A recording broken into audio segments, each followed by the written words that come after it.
morning and welcome to VSA Capital 5 Minute Morning Miner. And it's obviously still a bit of a heat wave in London, although hopefully cooling down this evening.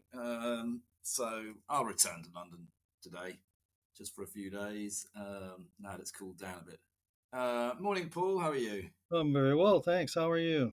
Well, I'm cooler than you.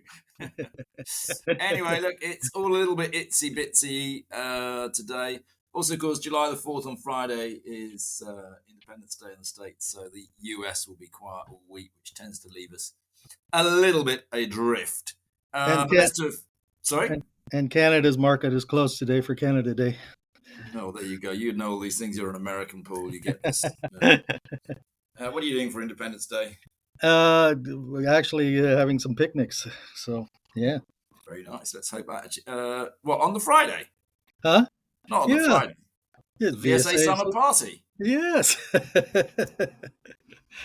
Okay, let's just quickly whiz through some news. Let's start with Goldstone Resources had their full year figures. This has been a trial of harder than, should we say, I'm a celebrity, get me out of here almost, but it's I'm Emma Priestley, get me out of there sort of thing. She's doing a great job. She's through to the final, so to speak. But talk us through the results, Paul. Right. This is results for the up to 31 December. So you're looking at the ramp up period here as opposed to the higher production period, which is post 31 December. But the loss was higher at US $4.1 million for last year versus $2.7 million in 2023. They only had $96,000 cash at the end of the 31st of December.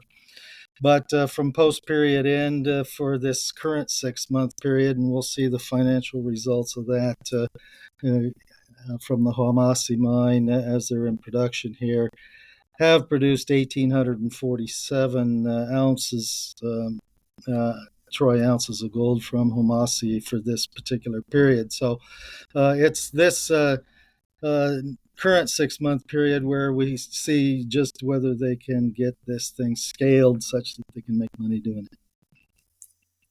Yep, keep bashing away, as they say. I'll give a quick shout out, if I may, for F3 Uranium. We haven't spoken about it much on here. It's run by Dev Randwa, who has a tremendous track record of actually uranium exploration and discovery. He was basically the driving force behind fission energy, which sold for a huge sum, nearly $1 billion. So it's someone who's worth following. This is his spin out F3 Uranium. He's just clearing the decks a little bit. He's sorted out some of his interest payments with Denison by issuing some stock and paying a bit of cash. So cleaning things up, it's worth a shout out. It's one to watch because of his track record. Paul, over to you. Yes, we had the formal declaration of commercial production from London quoted Adriatic Metals. Their silver operation, Bosnia-Herzegovina, that had been declared based on maintaining the plant throughput of at least 75% over 14 days. And it's over 80% commercially available here, operating-wise, in the last week. So that was all part of what is the current takeover attempt for Adriatic Metals at this current time. That news was, I'm sure, already known to the acquirer or potential acquirer. And the mining activities at their first mine, Rupice, are progressing well with about 900 meters of underground development completed in Q2. So it's running according to plan, and it seems they are on due course to have a record year, I would say. Yeah, as you say, it's being taken over, so it's all part of that takeover.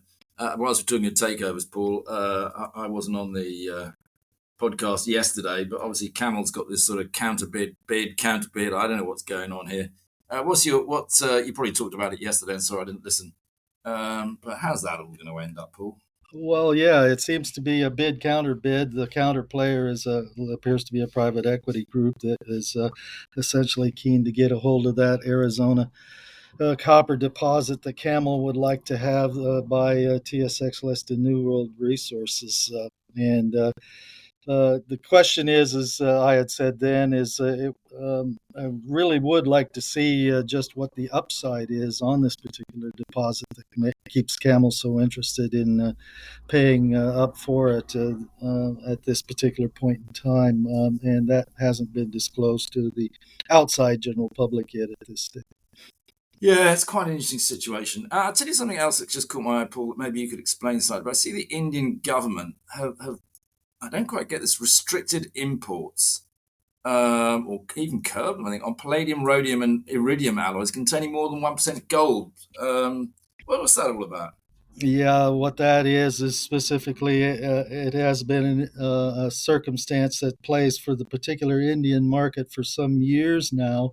Is there's a specific tax break or loophole, I would call it, for importing alloys or solutions, for instance, that might contain more than 1% gold, where the tax rate is lower than it is if than if they were paying for the gold bullion or gold in solutions directly. So it's been a means by a legal loophole by which merchants and manufacturers and wholesalers have been able to reduce their tax on these imported alloys for further solution and treatment. And the jewelry industry in particular is primarily interested in having had that loophole, but India closing it now.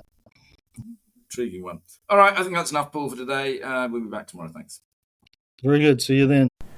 This podcast has been produced and edited by VSA Capital. It is intended for information purposes and not as investment advice. The information is intended for recipients who understand the risks associated with equity investments in smaller companies.